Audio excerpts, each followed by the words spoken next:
The revelations about Tom Daschle's tax returns raise a larger question about putting together an administration. Do the appointments of Washington insiders to high-level government jobs create ethical and legal challenges? For some answers, we turn to Kenneth Gross, a former official at the Federal Election Commission. He's now a lawyer in private practice in Washington, where he focuses on lobbying and ethics rules. And Melanie Sloan, she's executive director of the government watchdog group Citizens for Responsibility and Ethics in Washington. Thanks to you both. And Melanie Sloan, to you first. Before we talk about Tom Daschle's tax problems, let's address the pattern that he demonstrates. He's a United States Senator. He leaves office. He, in 4 years, earns $5 million advising a business venture and doing work for a law firm that is advising everything from health care, which he's going to be overseeing, to Indian gambling. Is this the way Washington works? It is the way Washington works, and in many ways, Tom Daschle is the quintessential Washington story. You have a very high-powered Washington insider, the former majority leader of the Senate, and then he goes and leverages that position to make a fortune, and the only reason we actually know about how much money he's made is because now he's had to file financial disclosure forms to become the Secretary of Health and Human Services. Generally, we don't find out exactly how much these folks make once they leave office. And Ken Gross, he's not technically a lobbyist, and we should mention he was also doing work serving on the board of a student loan company called EduCap that paid for trips that he made to the Bahamas and the Middle East. But put it all together, how typical of this is this of people who serve in high places? Well, it's certainly true. People leave government. They're a valuable asset to many corporations. They get jobs, they make money, and that shouldn't disqualify them for re-entering government. These are some of the most valuable people we have in Washington with a depth of experience, not only in many years in government, but also having the private sector experience. Then Melanie Sloan, then what's the problem with someone who's in a position, you know, going into government and then out, and then back into government again? Well, the questions are always raised about, are they then, when they go back into government, doing more for the folks they were working for in the private sector? But in this case, I think part of the problem is that the Obama administration has talked about how they were going to change the way Washington worked. And they weren't going to have the same kind of Washington insiders back in the Obama administration. And yet Mr. Daschle is exactly that kind of person. Well, the administration has instituted some new rules on what people can do once they leave a position. Is that making any difference here? I think that does make it a big difference, and those are some pretty terrific rules. He's said that for the course of his entire administration, no one who works in the administration can then lobby it, and that is an important change. But coming back to Tom Daschle, Ken Gross, how big a problem is all this when you couple what we've been talking about with the fact that he did not report as income a car and a driver and then pay taxes on Look, it's certainly unfortunate that this tax issue has come up. The question is this a deal killer? And in my view, these situations have to be looked at on a case-by-case basis.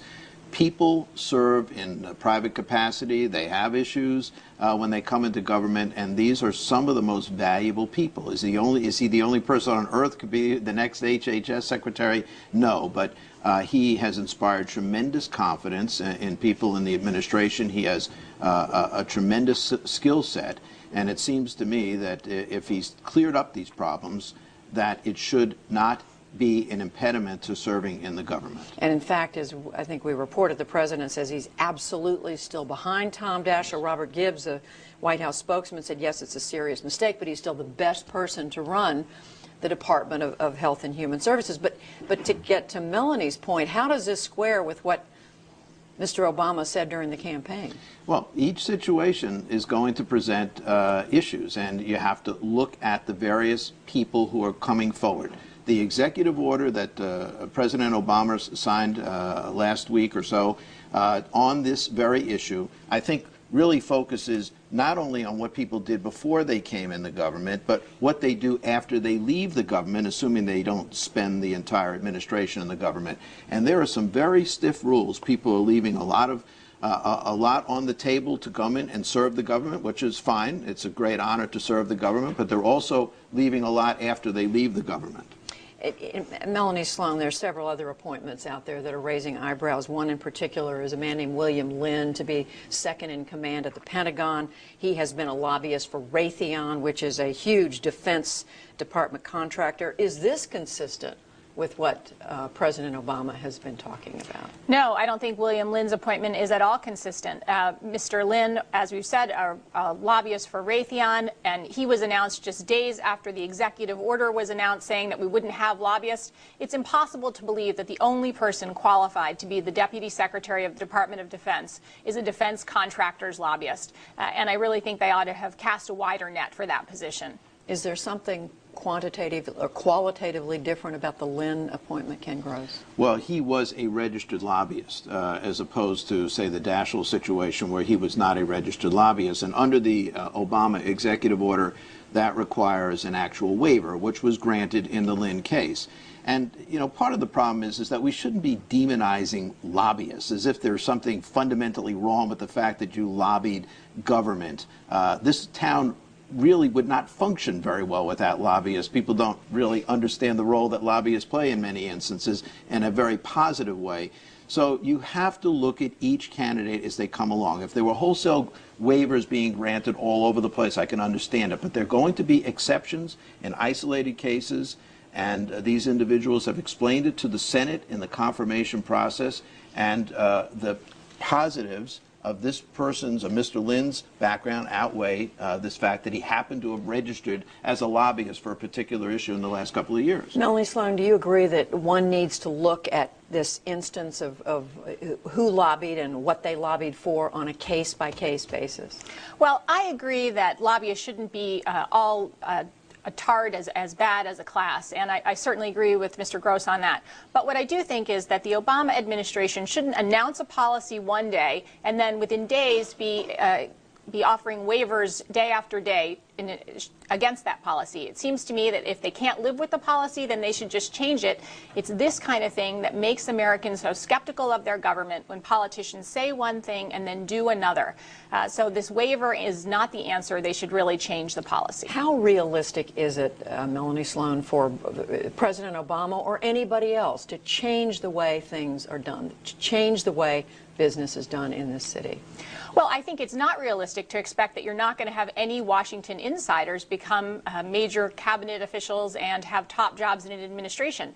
Not everybody is willing to make those kind of sacrifices, to take the long pay, the long hours and the short pay, the small pay. It is a tough job, and Mr. Daschle is very well qualified for the position. But that said, you have to have a consistent position across the board, and the Obama folks are not consistent. They're telling the American public, we're not going to have lobbyists, we're not going to have these Washington insiders, and then they're doing it.